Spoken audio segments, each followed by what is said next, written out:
I remember the exact moment my world tilted. It wasn't loud or dramatic. It was quiet. Too quiet. My son was sitting across from me at the kitchen table, staring at his hands like they didn't belong to him anymore. He didn't touch his food. He didn't look up. And when he finally spoke, his voice trembled in a way I had never heard before. "Mom. I think something is wrong with me." Those words hit harder than any scream ever could. At first, I did what many parents do. I dismissed it. I told myself it was just a phase, confusion, something he would grow out of. He was still young, still figuring himself out. But the look in his eyes told me this wasn't a passing thought. This had been living inside him for a long time, growing heavier with each day he stayed silent. When he finally said it, when he whispered that he thought he might be gay, I felt fear before I felt understanding. Not fear of him, but fear for him. Fear of the world. Fear of how cruel people can be. Fear that I had already failed him somehow. I didn't say anything right away. I just listened. And that silence between us became one of the most painful moments of my life. He told me he felt different for as long as he could remember. That he tried to be like everyone else. That he laughed at jokes he didn't find funny and pretended to like things he didn't care about, just to blend in. He told me he prayed at night to wake up normal. When he said that word, something inside me broke. I realized then that my son wasn't confused. He was exhausted. In the days that followed, our house felt different. Not hostile. Not angry. Just fragile. Like one wrong word could shatter everything. I watched him closely, too closely.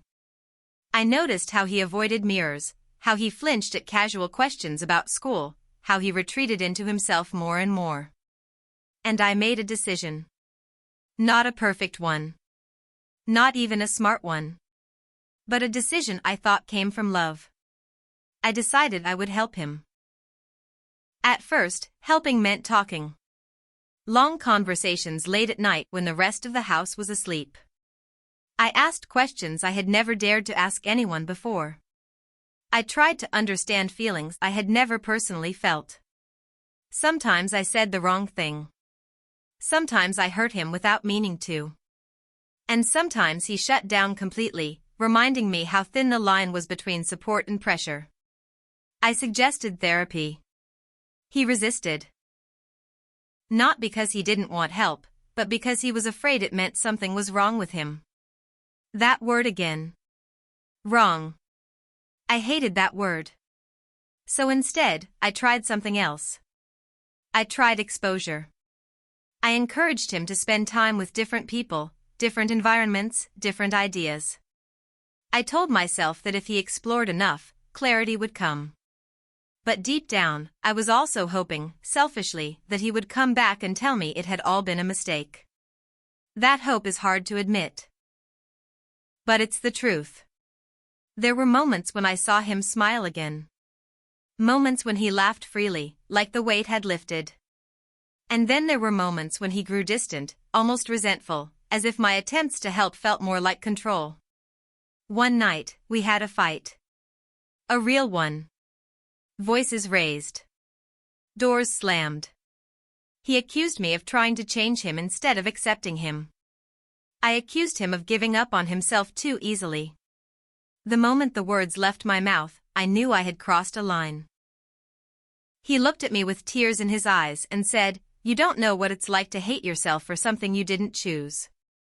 I didn't sleep that night. That was the moment everything shifted. I realized that helping didn't mean guiding him toward the outcome I wanted. It meant standing beside him, even if the path scared me. Even if it challenged everything I thought I knew. I started educating myself. Quietly. Without involving him. I read stories from parents who had lost their children, not to distance, but to silence, to shame, to despair. I read stories from people who wished their parents had listened instead of fixing. And I felt ashamed. I sat him down a few days later. My hands were shaking more than his had been at that kitchen table weeks earlier. I told him I was sorry.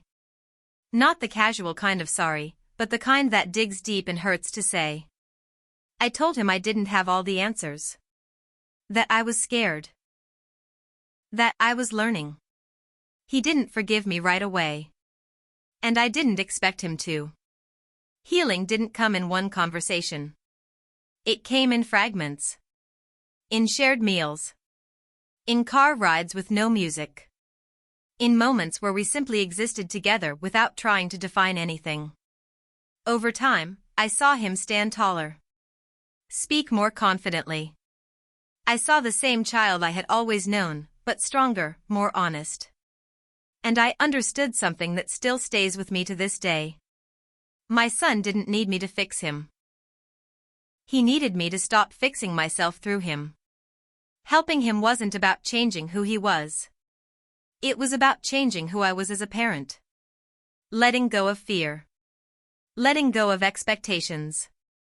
Letting go of the version of his life I had written in my head before he ever had the chance to write his own. I don't know where his journey will lead. I don't know what labels he will embrace or reject in the future. But I know this, he is no longer alone in his thoughts. And neither am I. Sometimes love isn't loud.